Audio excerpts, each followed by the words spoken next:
नमस्कार, आपण पाहत आहात टाइम्स 45 न्यूज मराठी।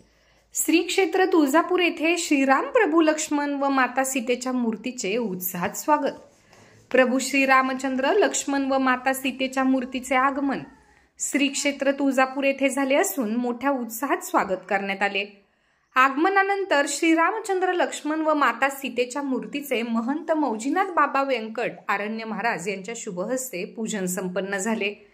या प्रसंगी तुळजापूर शहर आणि परिसरातील सर्व रामभक्त मोठ्या संख्येने उपस्थित होते। Times 45 news Marathi, Tuljapur. Times 45 news, आवाज जनसामान्यांचा।